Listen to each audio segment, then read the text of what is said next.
Exit Liquidity, where you find out how not to be fucking exit liquidity. We actually appreciate, like, I actually saw you were like the first person. I told you this. You were the first person, like, in our comments about it. How did you even like come across the video? Was it through Twitter or like YouTube recommendation? I think I just stumbled upon, I can't remember which one of yous tweeted about it, but I don't even know how, because I didn't even follow any of you at the time either.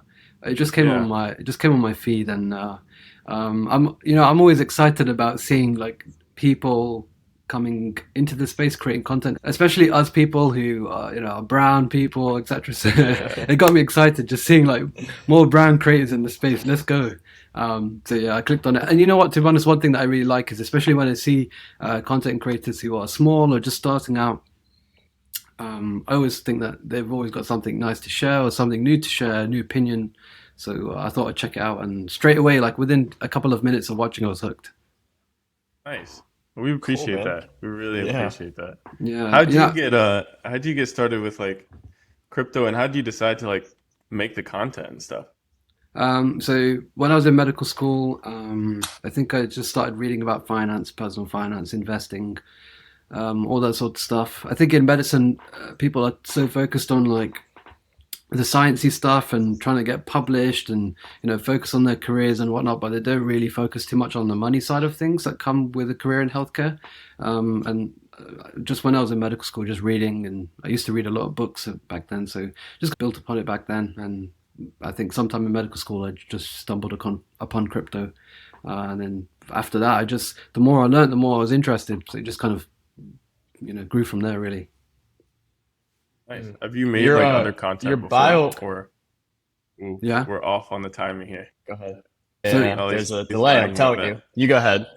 That's right. So in terms of creating content, I actually used to make, and some of these videos are on my channel, but they're unlisted, so you can't see them anymore. But at the start, I used to make videos about how to get into medical school, studying strategies, how I learned stuff, how to get good grades in school, all that sort of business. Like a day in the life of me in medical school. I used to do vlogs and things like that, which sounds so bizarre if you look at my channel now.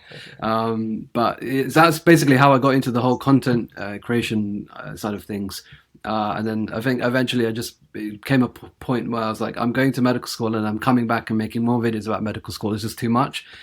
Maybe I should make something else about, that I'm interested in. And at the time, I was super interested in crypto, so I thought, let's make videos about that. Nice. Cool. I'm gonna give you a few seconds. Appreciate that. Because I'm curious about like the med school thing. Your bio says you're a part-time doctor. Like, what does that mean? Like, how, if you don't mind, curious to hear, because I don't know many people have something so distinct IRL from crypto, at least. Yeah, so I'm not actually a part-time doctor. I'm actually a full-time doctor. I just want to go part-time so I can handle crypto. But yeah, I say part-time doctor because I do crypto so much that it almost feels like medicine is my part-time thing. But I'm actually still working full-time. I graduated medical school like 2 years ago. So I've been working in the UK healthcare system, which is called the NHS, for a couple of years now. Damn, dude's a doctor. So how'd you like start? And how'd you start? Where'd you start out as like how did it come across? Like, how was the seed planted? Was it like Ethereum Maxi? Did you catch like some meme coin? Was it Solana? Nah, it wasn't anything like that. I think it was started off with just kind of learning the complete fundamentals, really. So before I even bought any sort of altcoin or anything like that, I made sure that I had a really good understanding of the pure fundamentals that come with crypto, like what is a blockchain, what is proof of work, what is proof of stake, trying to just really get my head around all of that sort of stuff. And I think from a complete beginner who's got no exposure, some of that stuff can take a while to really get your head around and appreciate. And I think at the time as well, I was just trying to really get my head around the point of Bitcoin and things like that. This is quite a few years ago now, whilst I was in medical school. And so my first actual exposure with crypto probably would have been something on Coinbase or Binance. But very quickly, I think it was about learning about the stuff on chain. And I think probably my first DeFi experience would probably be something like Uniswap, or very quickly after that, PancakeSwap, when that kind of came out. So The kind of coins that come on PancakeSwap. Yeah. Yeah, I think I just really enjoyed the whole on-chain experience. So as soon as things started developing on-chain, I was ready for that, really.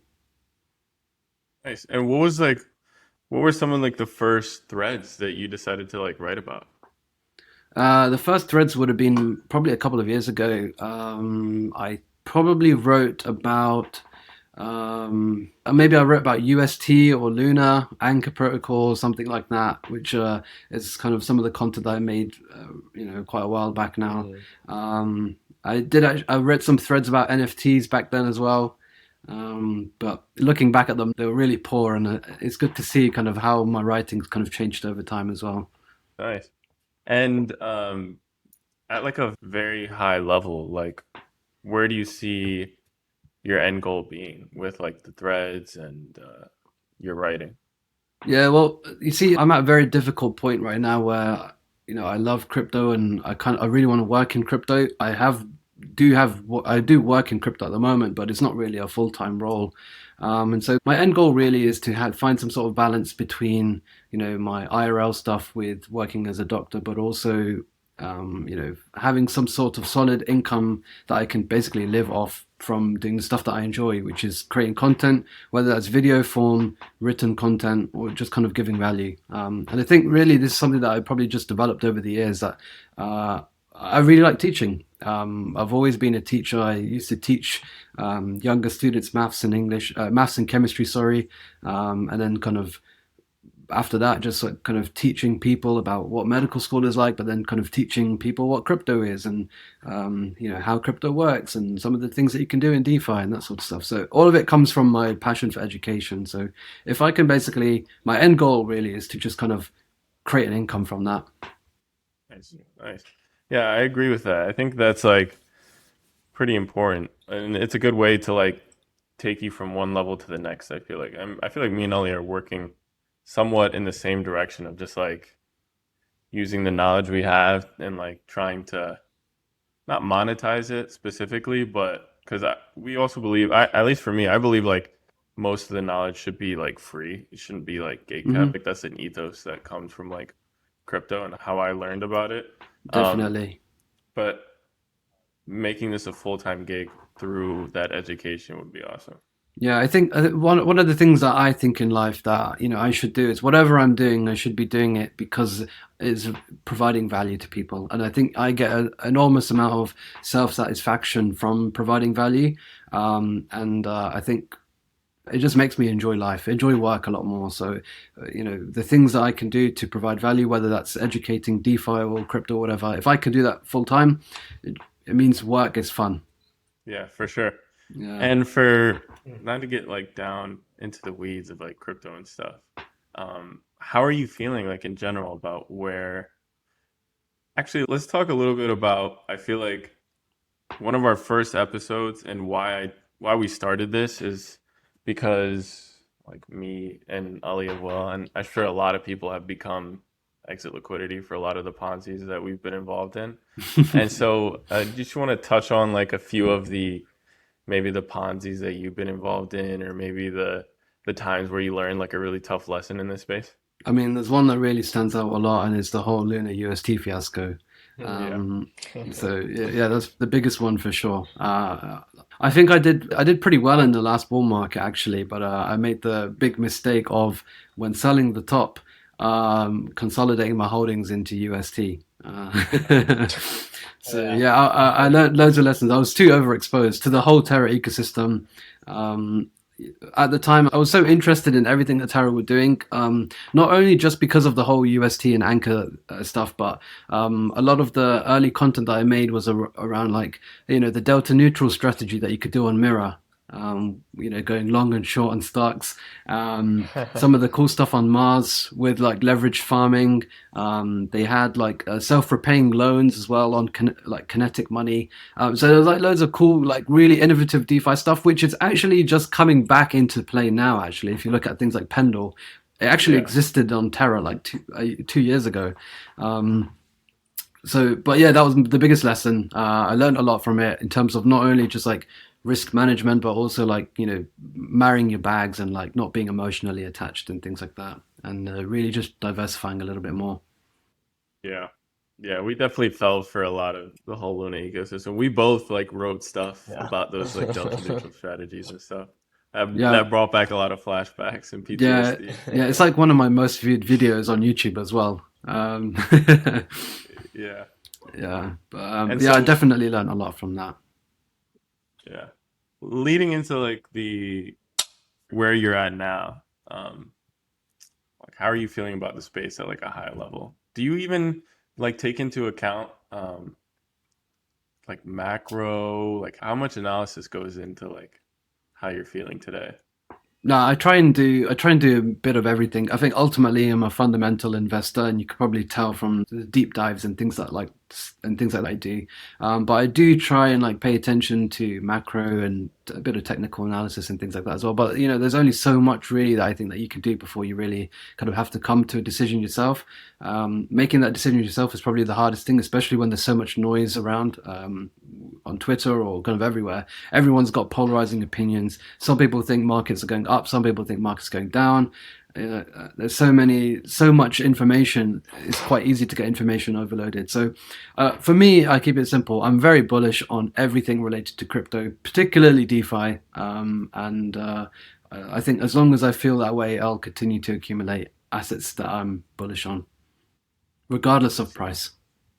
Yeah. I think me and Ali, I think Ali can touch on this a bit more, but we've lost our like we were very much DeFi boys, like probably 9 months ago, 12 months ago. And as like the NFT stuff started to pick up, we took a step back, and like I feel like for me, my whole thesis changed on like, because I've worked in like I've done research for like a DeFi protocol that came out, and I don't know, I had like this awakening where I was like, how am I going to justify this investment on like a longer term perspective? Like, am I going to expect like normies to hold like curve tokens or like VE curve tokens? Like, I don't know, my DeFi heart has like left for a bit, and I'm just, so like, what's your conviction? Where does your conviction come from there? I think, to be honest, I do appreciate like the kind of sentiment around that, because you're absolutely right. Like, I don't expect normies to be holding curve either, but kind of all the value that kind of curve creates and all the other kind of hundreds or thousands of applications, it all kind of routes through to Ethereum, and so ultimately my thesis is really, because I think DeFi is going to do well, I think Ethereum will do well. And so the majority of my allocation is going to be towards things like Ethereum anyway.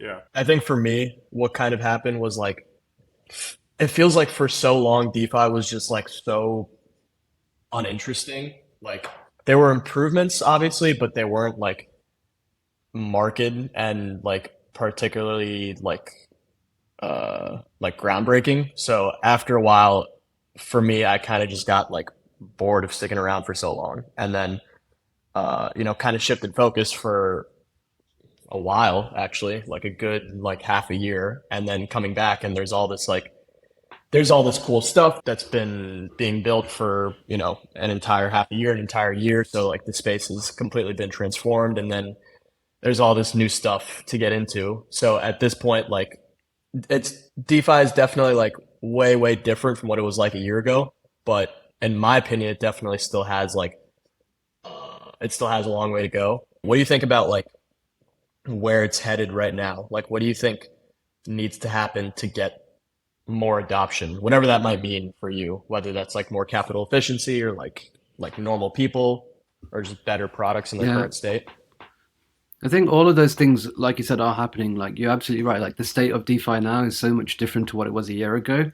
But I think at the moment, and one of the reasons why I kind of feel this sentiment is because I have a group of friends, from medical school, some of my fellow doctor friends and things like that, that really want to get into crypto and kind of want to kind of understand and get involved with some of the stuff that I talk about in my videos. But for them, it seems so complicated and so difficult to even interact with some of this stuff. So really, I think the main thing is account abstraction. That I think people really need an easier way to kind of on and off into crypto, off ramp or on ramp. They need like even the wallets that we have today are still not good enough. For people like us, they might be easy to use, but for normies, like if you put a MetaMask wallet or any other kind of wallet that you use in front of your parents, it's going to be difficult. Like it's going to take them a while, you know. So I think maybe things like mobile will help, but I don't know the workarounds, the security and things like that there. But definitely account abstraction needs to be like one of the major things that are really going to make the space 10 or 100 times bigger than what it is right now. It needs to be way easier than what it is right now. Even it's like literally my friends might be some of the smartest people around. These guys got straight A's in school, and they can't figure out some basic DeFi stuff. Really basically just highlights the fact that if they can't do it, then the majority of the rest of the world will find it difficult.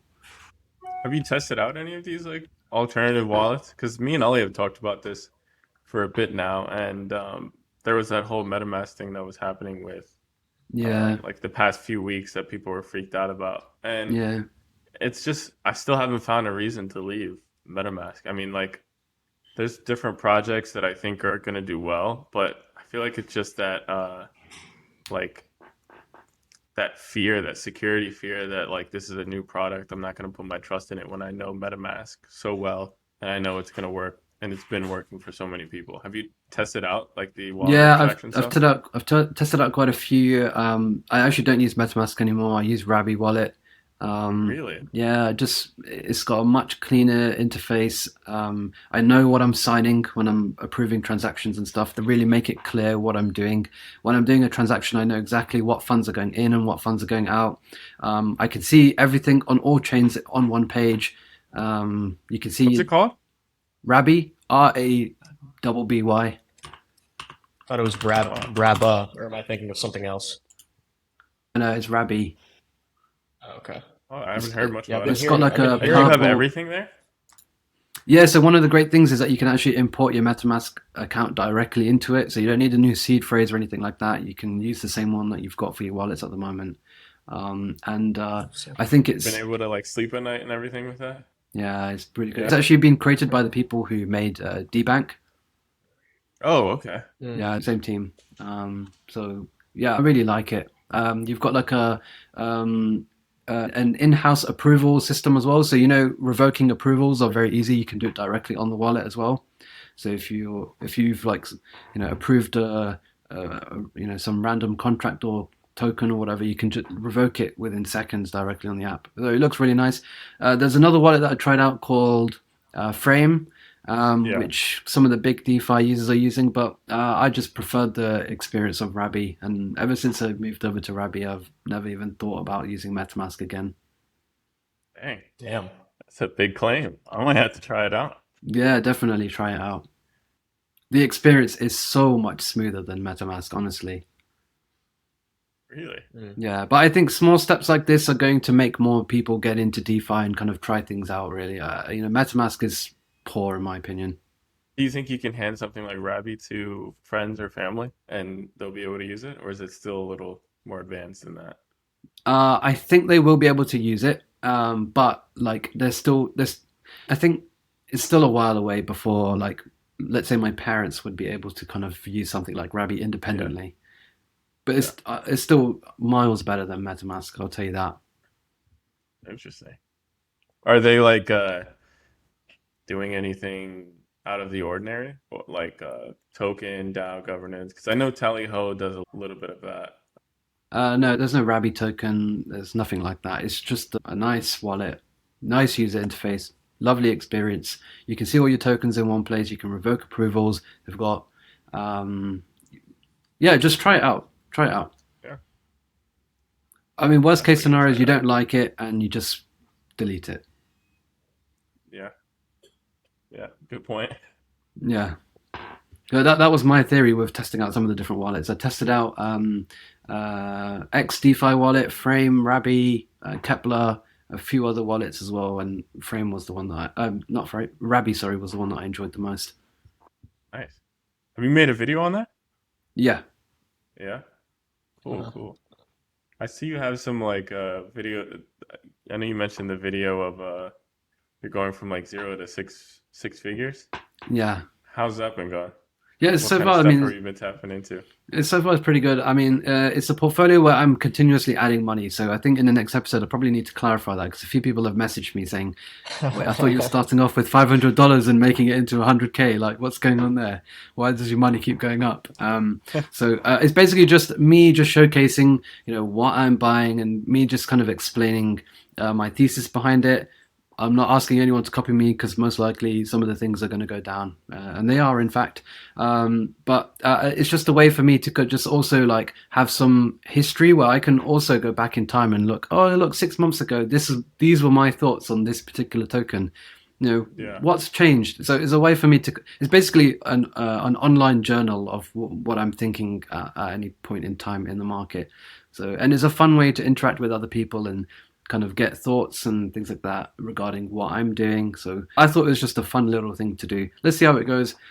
If it goes to zero, it goes to zero. You just keep adding funds and it'll Yeah. never. Yeah, exactly. But so far it's been going pretty good. We're in the green by a fair amount, so we'll continue to add to it.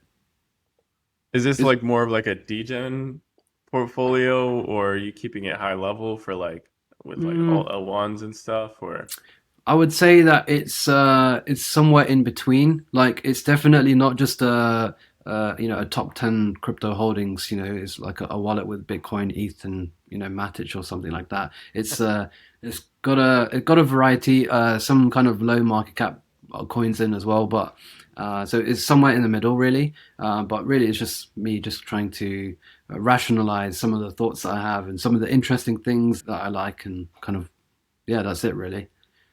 yeah.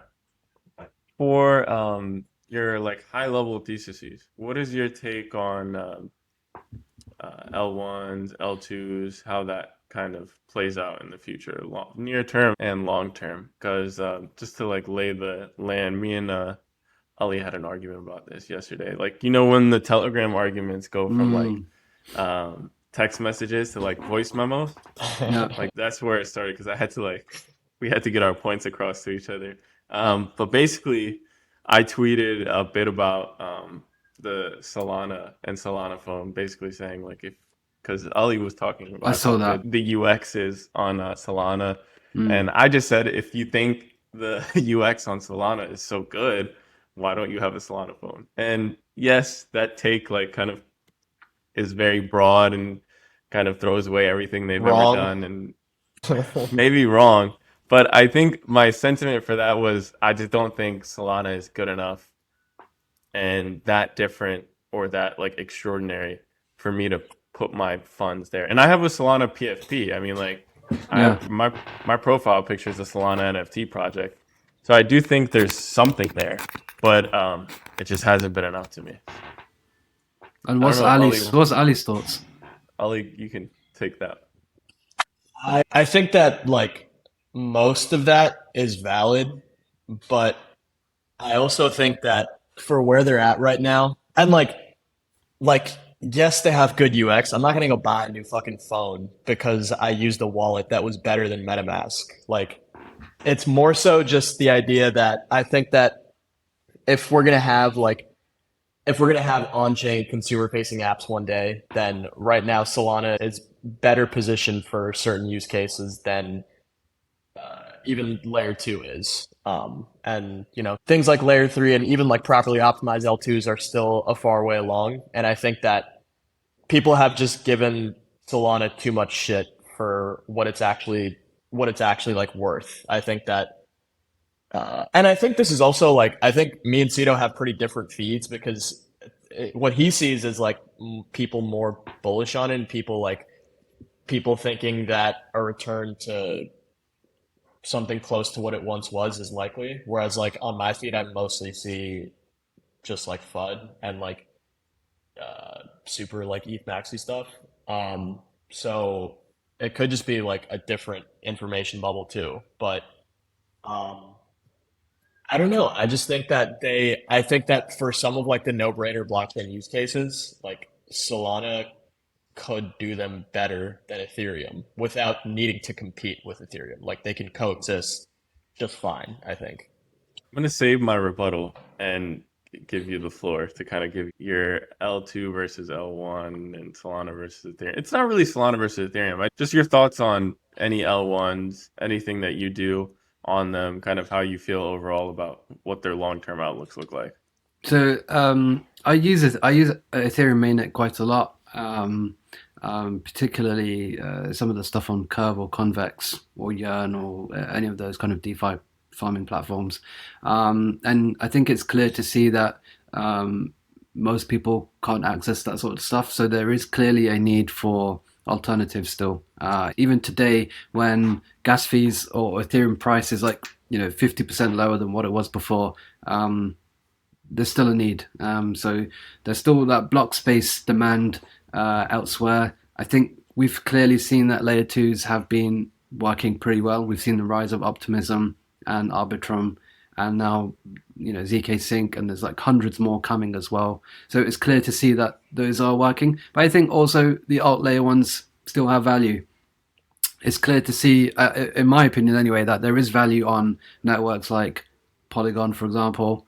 I think you already know. I already know. You triggered him. I think Solana has some pretty hardcore fans, and I think as long as developers and dApp creators are still there will be value in the future. Now, I don't know which one's going to outperform in the future. I don't know if it's going to be Solana or Arbitrum or Polygon. I have no idea, but I do think that probably all three will do well. And so whichever one you pick, there's probably some value there, and you probably will, be up in the future. Yeah, aside from price action though, specifically, my point is that, for instance, if you're a DeFi farmer or if you're any other kind of user on Ethereum, there is not a lot of reasons to use Solana at this point in time. Do you use Solana? I completely agree with you. I do not use Solana. Do you use any other alt L1s? I use as many as I possibly can. So yeah, I do. I'll use day to day. What have you done on them? Which ones have you used? Day to day, I think the three chains that I probably use the most are Ethereum, Optimism, and Arbitrum. But if there's something exciting on other chains, I have funds on pretty much all chains really. So if there's something exciting on a new chain, I'll use it. Basically, if there's a farming opportunity there, you'll go there. Possibly. Yeah. But no, there are other cool stuff. Like, for example, not even just DeFi, but I mean on Polygon, I've started to use Lens Protocol quite a lot. Using Lenster and uploading some of my videos on LensTube just because it's something different and it sounds fun. There's on Polygon, there's some cool stuff related to ENS domains. So fee land, you can build your own land and showcase your on-chain achievements. So there's little fun things like that to do, which I enjoy. And I think other people will enjoy when they kind of explore and see them. On Solana, I don't actually know what's exciting. I haven't explored it as much as I probably should have. But I mean, the metrics are just down only, so why would I? Because that's when there's the most upside. I'm not. I mean, he's right. He's right, but I'm saying that, I was never claiming that Solana is this hidden gem with all this cool hidden stuff going on right now. All I'm saying is you pay attention to stuff when it's uninteresting at face value, and then when you find what's beneath the surface, when there's actually substance there, that's where you can get the best returns as a fundamental investor. And I mean, it's just a different game. Anything on Solana right now is for the most part, you can do on Ethereum, but better. But that being said, the definition of what success is for a chain is super murky, I think. What can we really say was successful? Arbitrum, ETH mainnet. I think Solana is successful. You think so? Yeah. Well, what do you have upon that? How do you define success? I think it's got fans, it's got users. There's a variety of applications to use. There is some, block space value there. People are using it. There's NFTs. There's few DeFi stuff. I think it's pretty successful. you know, I don't, in terms of price action, I don't know, and I'm not too fussed about that. But I think as a core, there is stuff to do there, and there is demand for it. So I would classify that as a success. There's hundreds of other layer 1s and layer 2s that literally no one uses at all. Like they have less than 100 daily users. That's not a success. So I would say Solana is a success. You know, let's see kind of which way things go, but I'd like to think that they probably will continue to develop, continue to grow. They've still got a lot of core developers. You know, I think people shouldn't write it off completely. Yeah. I mean, I don't think I write it off completely, but I will say, like, I'm curious what you think the pathway is to, like, if you were creating your own L1, how do you kind of envision a successful route? Because to me, the only way it really works, and it's been proven to work, is like one killer app that highlights how you how your chain differs. And I think my problem with Solana is they had a lot going for them. They had a lot of the hype. They had a larger community than they do. They had, you know, people, money, everything they needed. And they had a moment in time where their technology was better and more usable for specific apps than Ethereum L1 was. And my main example is like something like GMX. To me, Solana had an opportunity before Arbitrum did to build something similar to GMX and grab all of those DeFi specific users. Because at the end of the day, that's what brought the DeFi community to Arbitrum, I think, was that GMX protocol. And so it's like they already missed the mark on that. And then like I just don't see what the next option is for them. I think there's multiple winners, so I don't think it's, you know, Arbitrum's going to be the only winner, or Optimism's going to be, you know, those two layer 2s are going to be the only winners. I think right now there isn't many users around. There really isn't. But you know, give it a few years, and I think as long as Solana continue to, you know, create new dApps, and all it takes is, like you said, just one dApp. So, you know, next week we could see some killer new innovative derivative product that everyone loves, that game changes everything, but it's on Solana. People will use it. I hope they develop that. I also think it's important to remember that Solana is what, like 5 years old, maybe, and yet they were still during the bull crushing Ethereum and NFT volumes. It onboarded me, it onboarded other people I know. Like, yes, maybe they didn't make GMX, but it was for a lot of people in the same way that BNB chain was. It was a place for new hesitant users to go and play around with stuff when fees were high and learn how shit worked before they could, you know, commit to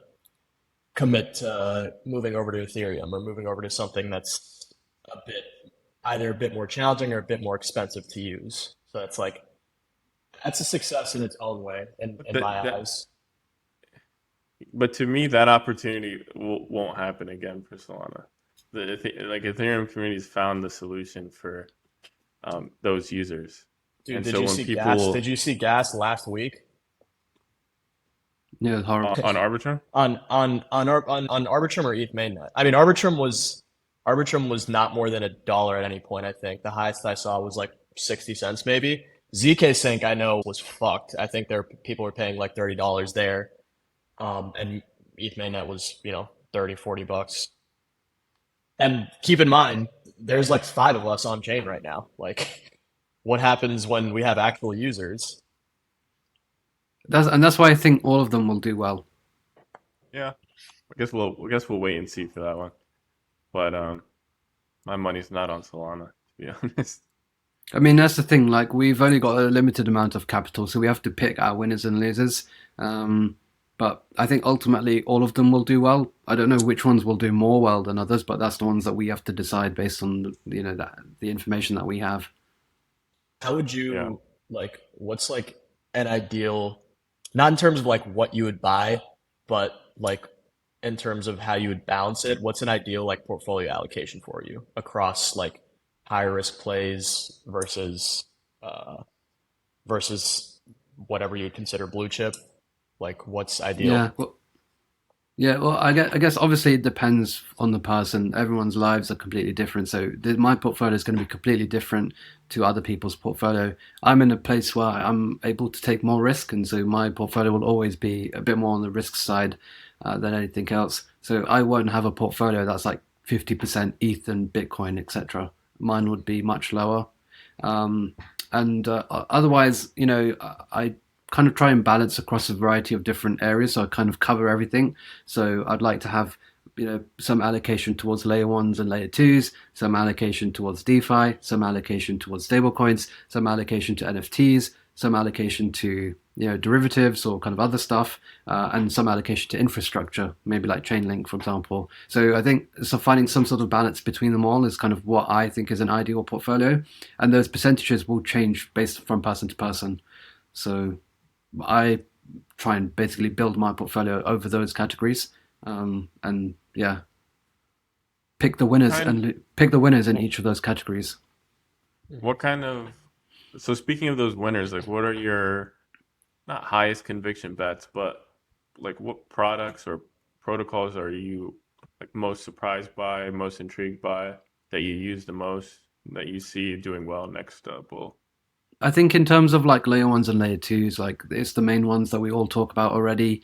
Ethereum, Arbitrum, Optimism, Polygon, maybe Solana. I think those are the main five at the moment. So those are the ones that I would probably place my bets on. I think I probably have a bit more exposure to Ethereum and Polygon mostly because I just think it's going to be the next normie chain that people will flock to.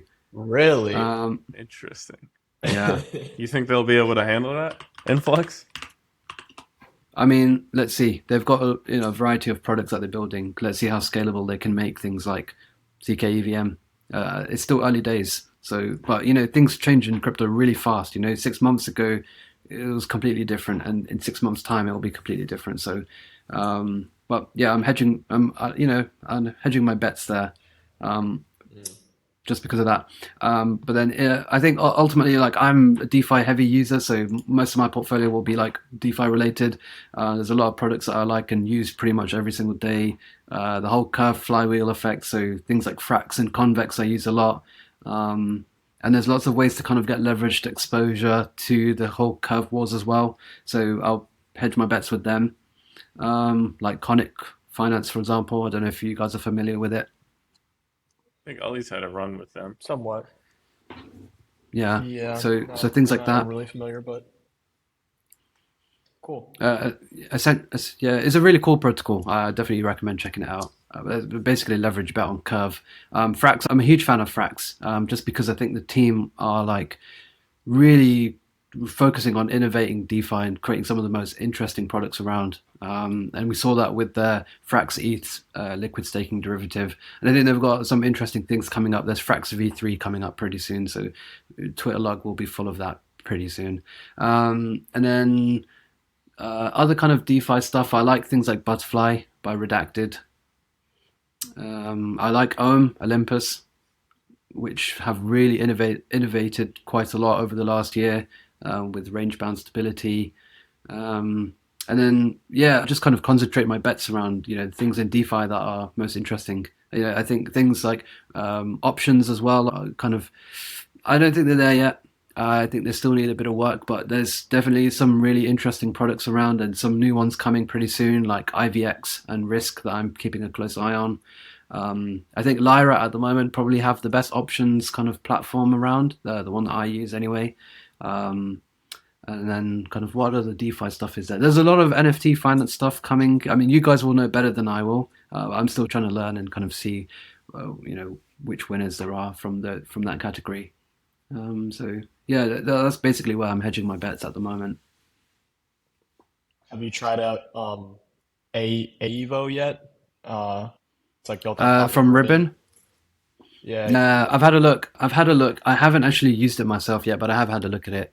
I think options I think they'll grow over time. I think, the whole question is really about, how can they build sufficient liquidity and how can like LPs kind of protect themselves against the downside as well. But I think we'll see lots of innovation come, especially in the next kind of 6 months to 1 year. So Ava is one that I've definitely had my eye on, but I haven't actually used myself yet.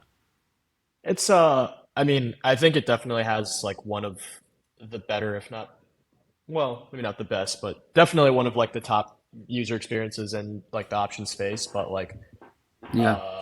the like liquidity and like capital efficiency issues are still very much there, like with any other platform. I think options is like one of the most interesting spaces to be building right now, if you're into that. But it's also grueling, I would imagine, and still far down the line. Yeah, I think IVX is an interesting one that's coming out pretty soon. It's not out yet, and they have no product just yet, but they're building their options on top of GMX. So all of the liquidity from GMX hopefully can somehow be utilized in another way with options. So I'm keeping an eye on that. But yeah, I completely agree with you. Like, I think it's a pretty untapped space at the moment, and it's just a matter of time, I think, before they really do well. I think the total value locked up for all options is like 300 million or something. I don't know. Let me have a look. Maybe less than that. Maybe like 150 IVX million sounds interesting, total though. I haven't heard of that. TVL. Yeah, it's like That's pretty low. yeah, it's all built on top of GMX, so I would have a look at that. But yeah, 150, 200 mil TVL. I mean, it's so small, and I think the more competition, the more innovation. So it's just a matter of time. Yeah. Yeah, definitely. Any recent like Ponzi's that you've been a fan of recently? I mean, I've just been farming the hell out of OM right now because the yields are so high. So that's Are you holding on to that or just dumping? yeah, OM is really incredible now because they've got this system called range bound stability, so it's not volatile anymore, and they don't have basically phasing out staking altogether. I think if back in the day, OM staking was like 100,000% APY, and now it's 2%. And they've got with range bound stability, they have this complex mechanism which uses AMOs to basically hold the price of OM within a certain range. When the price of OM reaches the top of the range, new OM is minted and sold, and when OM reaches the bottom, the treasury, which is about $250 million, is used to basically buy OM. And they have lots of interesting bonds and things like that to help basically keep that up. The treasury is mostly in stable coins as well, and all of them are yield generating. So things like Frax that they hold, it's used in Curve, so they're earning like 3-4% on their Frax.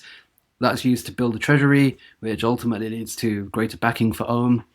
You can see if you just look at the OM price for the last maybe 4 or 5 months, it's been so stable, and I think it's a pretty interesting change to how people use stable assets in crypto, especially in DeFi. Because I think, for me, I think the number one product market fit of DeFi is stablecoins, really, or crypto, I could say. And I think stablecoins is like probably the one area of crypto that I'm most interested in at the moment.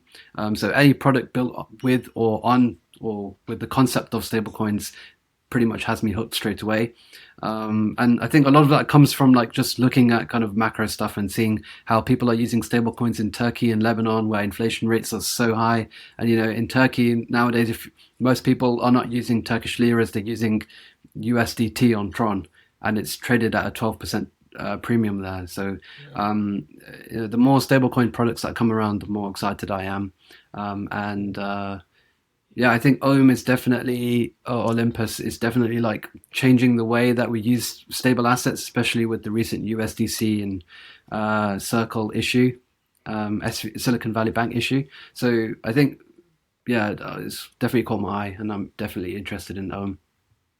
Speaking of stablecoins, how do you feel about the Dinero stuff? Could you explain that to us like we're 5? Yeah, so Dinero is basically Redacted's stablecoin, which is going to be backed by ETH and staked ETH. So essentially, what will happen is ETH gets deposited onto one of Redacted's products that they have at the moment called Pyrex, which is essentially an auto compounder. And when that happens, ETH gets converted into PXETH, or Pyrex ETH. So Redacted, this stablecoin, Dinero, sorry, this stablecoin will be backed by both vanilla ETH and staked ETH. And essentially what they're going to do is they're going to build out their own validator set. So we're going to see lots of redacted validators come out. And essentially, because of not now, but in future, when redacted validators grow to a substantial level, they will be able to enable things like meta transactions. So we'll be able to use Dinero as a token for paying gas, because this is all going to go through the redacted validators. So yeah, essentially it's a new player to the liquid staking derivative game. Well, all of these kind of interesting things are going to be quite a while away, because Redacted need to build out their validators. So, I mean, that's pretty much it, really. It's just the ETH-backed stablecoin. Do you have like a decentralized stable that you're particularly fond of, or that you would have more conviction in? I don't know if you're like in the weeds with some of the newer ones, like I don't know, like Dyad or like Gyroscope or something like that. Not really. To be honest, at the moment, the stable coins that I use mostly is just because of liquidity issues, is USDC, Frax. And I try and diversify a little bit. So I do have USDT as well. I have DAI and I have Ohm. So I've really tried to kind of range out a little bit. But ultimately, I know that most of them are essentially a wrapped version of USDC. So that's why I'm pretty excited for Dinero. LUSD is pretty interesting, but it's overpegged, so it's not really working very well. Let's see kind of how the stablecoin market develops. At the moment, USDC and USDT have such an enormous market share that the stablecoin market is still pretty immature. And because I think stablecoins are like the number one product market fit of crypto, I think it's going to be the one place where we'll see a lot of innovation over the coming years, especially as more people are forced to use it, being in countries like Argentina. I don't know, maybe in Argentina, I don't know how people use stablecoins, but I definitely know in Turkey and Lebanon, people use them. So yeah, those are the stablecoins I use, and I like the concept of Ohm, so I use Ohm as well. I haven't tapped into some of these kind of newer ones just yet. But Dinero, I definitely will be. You heard of Yama? Yeah, Finance? I have. Yes. Yeah. Oh, the other stablecoin would be from Tapioca. Yes. I actually don't know. I don't know how I feel about that one yet. I really like Tapioca, but I think I don't know. I like how they built this stablecoin into like their mechanism, into the DSO model, but I don't know how like scalable it'll be. Like I think in a vacuum for creating like properly aligned incentives in Tapioca, like it's great for that, but as like a standalone stablecoin, I'm hesitant. Yeah, I think we'll have to just see how they actually launch it. So, but it's something I'm definitely excited about. I'll definitely keep a close eye on it. Definitely, yeah. It's gonna be a fun one. I think the problem with all of these newer stable coins is that there just isn't enough liquidity around. So, it's so easy for them to just kind of die and like people just stop using them. And because there's such a big dominance that USDC, DAI, Tether, I mean, maybe even BUSD have, it makes it hard really for some of the other stable coins to come up. But I think, as they continue to innovate, like people will use them. There will be nice features and there will be interesting use cases for them. Yeah. Yeah, I totally think agree. I don't know, to me my like smooth brain thesis on a lot of protocol specific stablecoins that I see come out is that it's all the value just gonna have to go through something like Curve, for like those liquidity issues. Because I feel like a solution that a lot of protocols have found is just launching their own native stablecoin, to make it, I guess, easier for them. And like JPEG has their own, and Yeah. NFTFi is still very small, but they're utilizing like the benefits that come with having their own stablecoin. And so I think most of that will just come down to the trickle down into like the Curve ecosystem. I don't Yeah, know I if agree. that's, yeah. I think that's where things like Conic Finance will do really well, because Conic have these stablecoin omnipools, where lots of these new protocols who are all making their new stablecoin will want liquidity. So they'll go to Conic and they'll basically use their Conic governance tokens to bribe so that they can get allocation towards their pools. Essentially what happens is, let's say there's a USDC pool on Conic, that USDC goes into a variety of different curve pools to build liquidity. And so, let's say, we have Exit Liquidity create their own stablecoin and they want to, build some liquidity, they'll create a bribe on Conic, and if the three of us will be bribing and buying Conic tokens to bribe for liquidity, and hopefully, the Exit Liquidity stablecoin grows in mass, and has huge TVL across all the different curve pools. And I think that's what a lot of other DAOs and projects will do. Interesting. Wrapping it up on like a higher level, just like some quick hot takes from you specifically. Yeah, sure. Are you in the boat that the bottom is in? Yes. Really? Interesting. On everything? How do you feel about from what I grasp, your like the only thing you really care about is similar to me, is like ETH price, really. And that's not the only thing I care about per se, but that's how I like gauge the market as a whole. Do you pay attention to like ETH BTC chart? Are you like in the boat that there's going to be a flippening? Yes, I do. I think, look, Bitcoin is great. Bitcoin has its two main functions, a transfer of value and a store of value, and it does it very well. I mean, some might argue that it doesn't hold value well, but I think it does. But Ethereum just has that extra, option of programmability, and I think just the fact that we are able to use all of these different amazing, innovative applications, and because I'm such a big fan of all this DeFi stuff, options and real world assets and derivatives and stable coins and all this stuff, I only think it's going to grow. And I think all of that value ultimately goes back into Ethereum. Just look at how many layer 2s there are right now. The growth of all of them is basically directly tied to the growth of Ethereum, in the sense that as the layer 2s grow, we'll see Ethereum grow as well. And so I think there will be a point in time where Ethereum just has so much more value. It's the currency of the internet, and it's a matter of time, especially with account abstraction and all this other stuff, where people will hopefully be using some of these crazy DeFi apps on their phone in the future, and they won't even know that they're using some random layer 2. And all that value will hopefully go back to Ethereum. I think at that point, Ethereum probably has more value than Bitcoin. Interesting. I like that. Ali? I like that take. Okay. So do I. Shit, I had something, but I totally forgot. This isn't what I was thinking, but what we usually do on like our solo episodes is just for shits, we'll do calls of the week at the end of every episode. Which is just I like forgot about that. What's going to outperform over the next week, do you think? Over the next Not week, financial advice man. or anything, obviously. Super Definitely short not time frame, financial. so it's like dumb in its own way, but it's fun. So let's hear it. Calls of the week. I haven't prepped anything. I'll give Wajahats either. some time and just throw some out here. I mean, the thing is, a week is too short. Anything could happen in a week. But I definitely have a feeling of like some things that will hopefully outperform soon.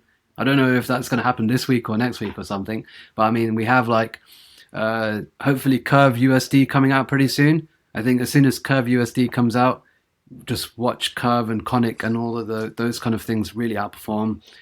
Frax version 3 is coming out, and hopefully we'll see Frax shift from USDC collateral to something else. So watch FXS. Those are the two You things want I to can speak say. a bit about the whole Frax thing? I saw some news about them doing a deal with Paxos. Yeah, so it seems like I mean, we don't know too much at the moment. That was just a small like snippet really in the Telegram, just about how potentially USDC will be started to phase out and USDP will kind of come in. But we don't have much information yet. I've gone through the Telegram like so many times and couldn't find anything. So is more. that like the USDP? Is that basically, because the sentiment on CT has been that's basically backed by treasuries? Is That's that right. legit? As far as I'm aware, I think so. And do you But think the Paxos partnerships is like if it does happen, especially with like what the news on Paxos has been recently, do you think that's beneficial overall for like the long-term success of? Because I know that Frax and Sam have discussed opening a Fed master account and like things like that. I don't know how likely that is. I mean, I hope they do, but they're not even giving like anybody that. So I think it's a little bit farther out. Do you think this is like a better alternative? I think, yeah, I mean, no one has a clue like how long that will take, or even if that is possible. I mean, they're saying that they want to achieve it, but they haven't really been able to expand too much on it. But I think definitely this is something more interesting in the short term anyway, where, perhaps they've created a partnership where some of the treasury value goes to Frax that Paxos make. If that is the case, then that's bullish because, Frax will make another 20, 30 million in revenue a year. Everything is unknown at the moment. We don't really know, but I think if that is the case, then hopefully that that works well. More revenue, more profit. Yeah. FXS token goes up. Yeah. Simple as that, huh? Do you have any other ones for the week or for the month? We can make the timeline if you want. Well, I know that Y2K are working on version 2 for Earthquake, so if that comes out whenever it does, expect Y2K token to go up. Gearbox, they've got version 3 coming out pretty soon, or kind of a phased release anyway, so They actually just, I don't know if this is coming out next week or the week after. a proposal just went up for redefining tokenomics for Oh, nice. Gearbox. So there you go. I think that's the main thing. My main concern regarding Gearbox is, yeah, exactly. So yeah, whenever Gearbox V3 comes out, well, it's coming out anyway, that's going to be good for Gear. So what have I said? I've said FXS, Curve, Convex, Y2K, and Gearbox. It's a good group. But it might not be next week.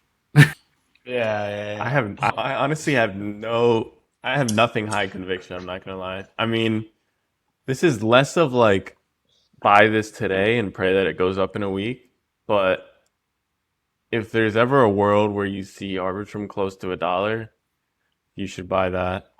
I feel like I have the same bags. Same thing with like Blur. If you see that below 50 cents, it's automatic.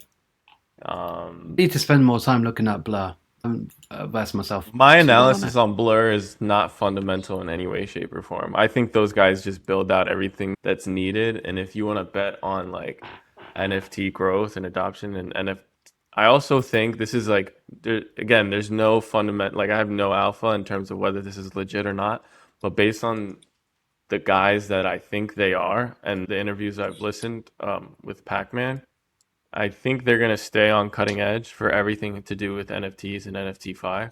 And so I think they're going to be like the go-to product for that for like a long time. Yeah, I mean, I would anything, $1.50 for synthetics, I would grab.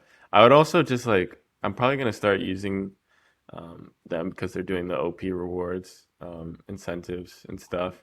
Yeah, Man, fair enough. Seeing Milady at 3 ETH after, Cedo, I have a question. What keeps Yeah. people from using Blur at the moment? what keeps them from using Blur? Yeah, no, I mean, sorry. Why do people use Blur at the moment? What's keeping them on Blur?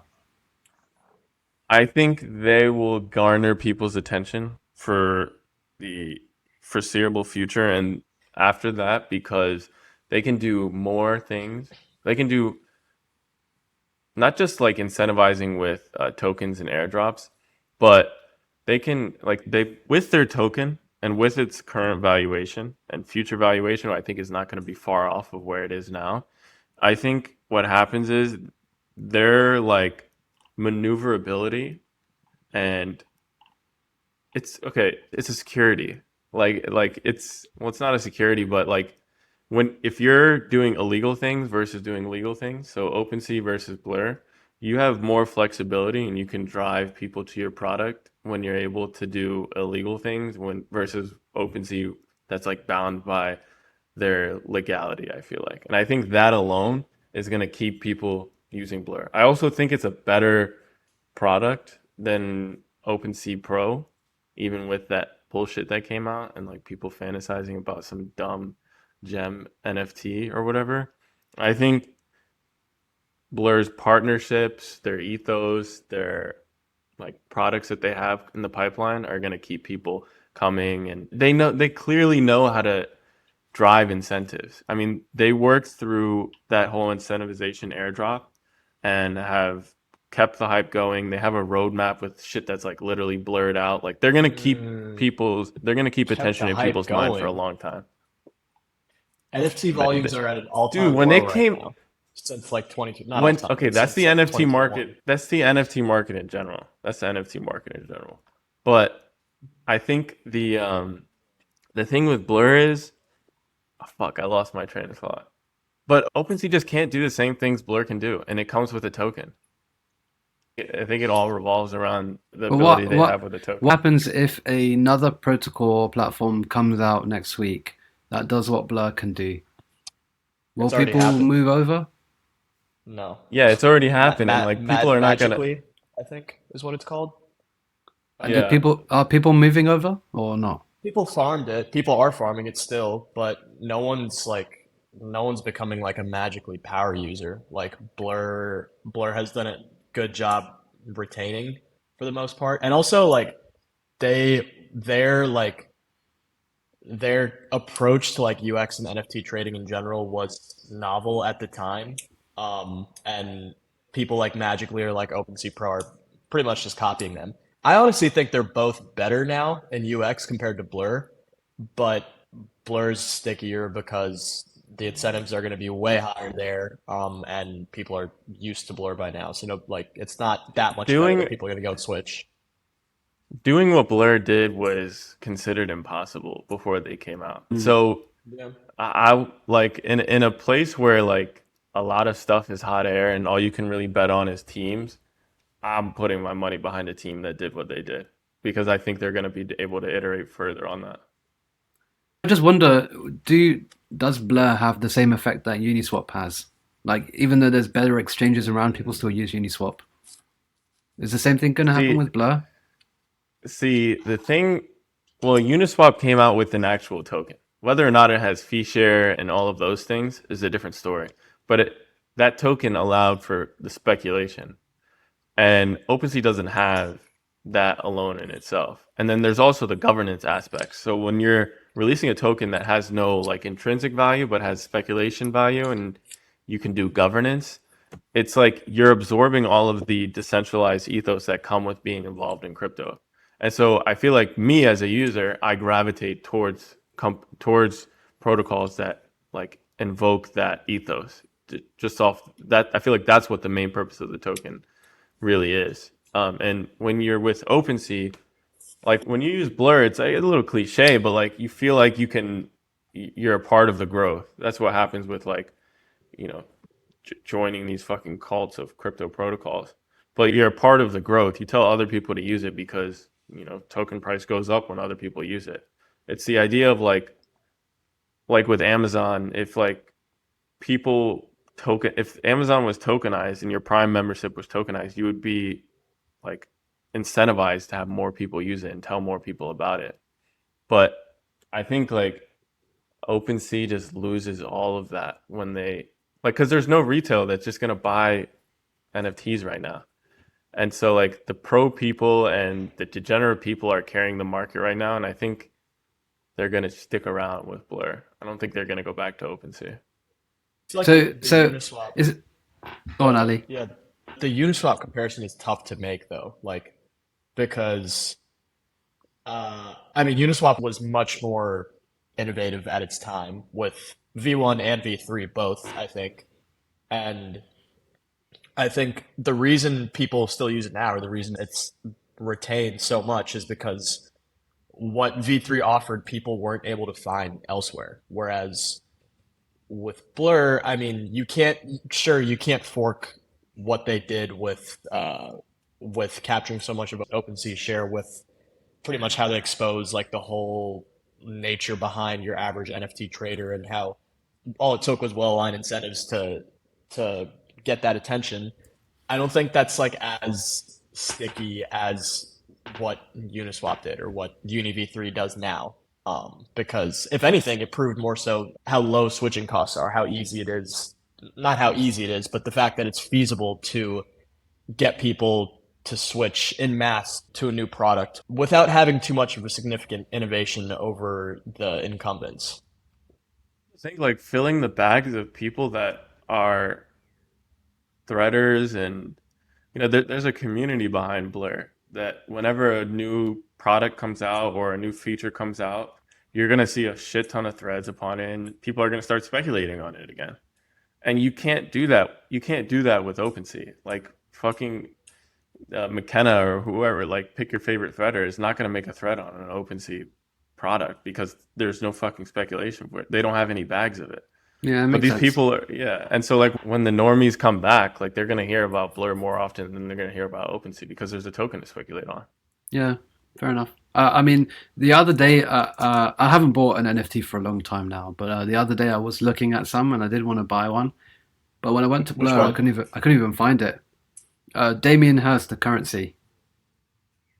I don't even know. Damien has the currency. I haven't heard of that. Yeah, so back in the day, like I can't remember when this was, but this was like always trending on OpenSea, and it's basically these 5,000 pieces of artwork that Damien has created. These like dots, and I think there was some interesting concept where like you could burn your NFT and claim a real one in real life, and the real ones are selling for like $10,000, but on chain. They are only like $5,000 in ETH, but Damien has stopped the ability to make real copies of it now. So I just thought it was really cool. And then I went to Amsterdam and I saw it in a gallery, and I was like, oh, I recognize this from OpenSea. And I just thought it was really cool. I like the story behind it. And I think Damien Hirst might be British. I can't remember, but if he is, an extra bonus. Yeah. Other than that, for my bags for this week, I mean like Curve at 50 cents is beautiful. I think I really started to like Trader Joe. I think just seeing a product do more with little versus Uniswap is just always good to see. So like watch that shit fall to like 40 cents and then start paying attention. But other than that, like So you these asked me the are, question before, but do you guys think that the bottom is in?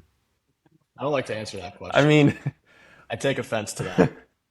no, I think there is a world where the bottom is in, and if we're living in that world, like the real question is, do I buy ETH at this price? No, I don't.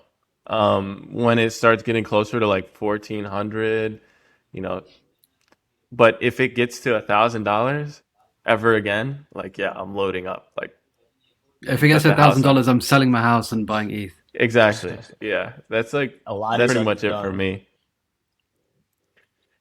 Definitely a lot easier said than done, but if you have the capital sitting and the ETH is at $1,000, like I think that's one of the easiest trades. So I'm guessing unsure is the answer. I mean, my answer, I'm gonna go with my answer no. is I'm more yes. leaning towards My no answer than is yes. yes loosely. My answer is yes loosely, and I don't really care Fair whether I'm right or wrong because I'm not really gonna Yeah. change the way I position because of it. Like either way, I'm gonna keep doing what I do. You know. Fair enough. I think the same for me. Like, I do think the bottom is in, especially after FTX. Like, I can't see how there's going to be so much more contagion that's going to cause prices to go below where they were before. I think certainly prices can go down, but whether or not they surpass the previous lows, like, there has to be some ridiculous, crazy event for that to happen now, I think. But, I mean, it doesn't matter for me because I think this whole year is going to be accumulation for me. So, you know, I'll just keep dollar cost averaging in. Altcoin season, Bo. Are you like Away. buying off this like mini dip that's happening? Yeah, I'll continue to buy. I'll buy every single month this year. I think Ollie, I, you got I think any that calls? one thing that I'll find is that at certain points in time, like it doesn't make sense for me to buy one particular asset, but I'll definitely find another asset that's at a discount, so I'll go for that instead. But yeah, I'll continue to buy for the rest of this year. Nice. Yeah, definitely the same over here. For mine, I am actually really excited to read this Gearbox like pre-proposal thing because the token was like the biggest thing that I guess the token and like the scalability definitely, but it kind of needs to be limited for the time being. But if these like as long as these tokenomics aren't like a complete scam, I think it's going to be pretty bullish because they're like it was literally just the governance token up until whenever this passes, assuming it passes. And Gearbox is really cheap now too. I had a pretty big bag actually, but I started to realize it was a bit too early, so I exited almost completely, and then it fell like 50% from there. So I ended up either getting lucky or playing that one well, but I'm liking where it's at now. It's like near all-time lows. So I'm going to start building up a pretty substantial position there. Pendle is good. I'm really bullish on Pendle, man. Uh, pretty much ever since like Shanghai went over successfully, I've made that one of my like primary holdings, I would say, meaning that I added on a bit and will continue to add on, and I try and keep up with like updates and governance and stuff and make sure things are just going smoothly. So Pendle's always good. It's down too. I think it's down like 30% from all-time highs already, which is pretty sweet. I still want a squiggle. Nothing has changed on that. I think, and like every other How much is episode a we do, squiggle? it's like 8-9 ETH, I think. So It's you know, literally free. this Like it's, this. go ahead. I was just going to say, what I think I think Squiggles and the NFT that I wanted, the currency, have quite a few similarities in terms of like they held like historical significance, and they look similar as well. One of the reasons why I was going for the currency is just because it's cheaper than the Squiggle. But I wonder, like, how easy is it to get exposure via like Insert Finance's shards or anything like that? I don't know if they have one for Squiggles yet. They do, but they're They do, full and they're Overpriced. overpriced as well. Yeah. I wouldn't necessarily be looking at that. I mean, you can get Squiggle DAO tokens, but they're in the process of like reworking that. I know Squiggle DAO's dropping their like own membership NFT soon. But Squiggle DAO's cool, but it's not like I'll give you the pitch on Squiggles real quick. Like without like getting too deep into like the community or like the history behind it, which personally I think is like the strongest like value add for it. But it's also like currently it's the most like financially utilitarian NFT, I think. I mean, I don't know how big you are into NFT-Fi, but Squiggles, from Squiggle DAO, they have standing offers to borrow against them for like 6 ETH at 5% APR for a year. So if you buy Squiggle, That's pretty you good. can still retain like something like 60-70% liquidity against it, and you pay off like half an ETH in interest per year, something like that. And nothing else comes anywhere close to that. And it's standing offers from the DAOs too, so there's no shortage of them as of right now. For me, that was like the tipping point. Once I heard they were doing that, I was like, all right, like this is my next like big thing one day. Fair enough. I think they hold historical value, so I don't think that they're ever going to go away. I think if you get one, you hold it for a long time. Definitely. Fair enough. Yeah, I guess that's, what did I say? Gear, Pendle, Squiggles. That's like pretty much what I say every week, honestly. These are my babies. What are your thoughts on like some of the DeFi stuff that I'm more interested in, like Butterfly or Frax, Share, Convex, etc.? I like Butterfly. I have a reasonable bag of locked Butterfly. Dinero's interesting. I haven't fully formed my opinion around it yet. But I think just because of the redacted treasury, like I think it's bound for like a top 5 spot among decentralized stables, not including like USDC, USDT. So it's already pretty well positioned, but like the mechanics behind it, I'm not fully sold on yet. Curve, I think I stand in a different spot from you guys on stablecoins in general. I think the stablecoin wars are largely over. And I think that while Curve is important and will continue to be, I think that its growth is going to be limited because of that. And like I think the way that the tokenomics were designed weren't done so to make the price go up. It was more so to retain value. So Curve is going to be a good investment, I think, but it's going to be a safe investment. It's not. I don't think it's like. I don't think it's going to outperform most, if not all, of like the newer DeFi stuff. I would rather be buying. No, I agree. Yeah. That being said, I think safe investments are hard to come by in crypto. So, yeah. I think there's going to be a Curve Wars Part 2, especially now that Aave are making their stablecoin. We've got the Curve stablecoin, we've got Dinero, we've got Tapioca, we've got basically 20, 30 new stablecoin products coming. And I think because of that, we'll see some sort of stablecoin wars again, Part 2, with the new stablecoins. I agree as well. Yeah, But I think we'll see how that comes. Yeah, I think it comes. I just don't think it comes at the scale that we saw before. So we'll see. Definitely, it'll be interesting in any case. And I'm curious to see how the tokenomics age, like once, because as far as I know, like most of the larger LPs on Curve are 4-year lockers, at least 2 up to 4-year lockers for the most part. So I'm curious to see how like the unlocks start to factor into token price down the line. But yeah, Frax is awesome. What else did you talk about?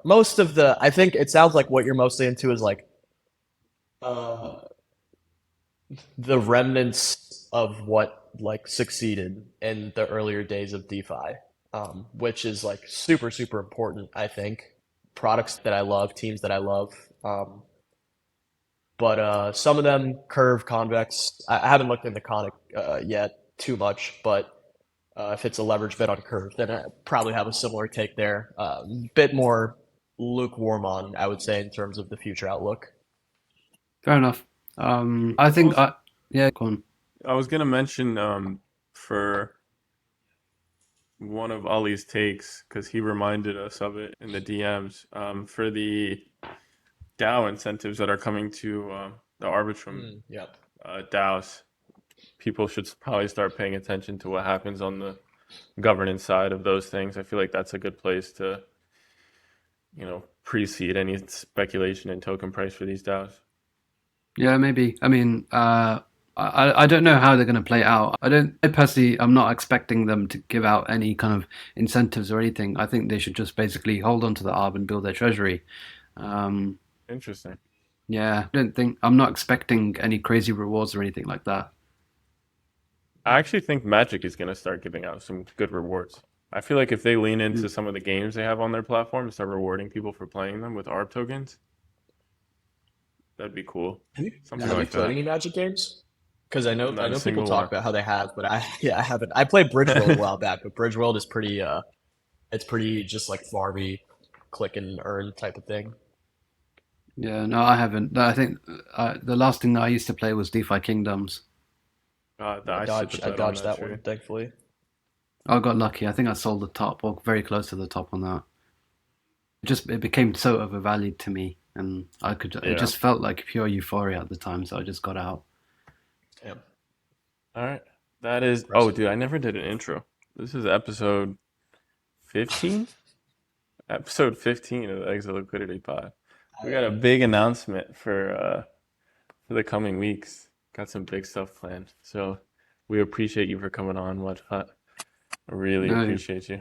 Thanks if you got any recommendations because I really like bringing threaders on, and after this next season that we have planned, a few months, probably around the summertime, I want to bring on like more threaders, and like it's interesting to hear you guys' stories. Yeah, I mean, I'm in a big group chat with lots of the big threaders. So I'll definitely send your podcast their way because I'm sure many of them would like to, participate potentially. Awesome. I appreciate that. Sick. Thanks for coming on.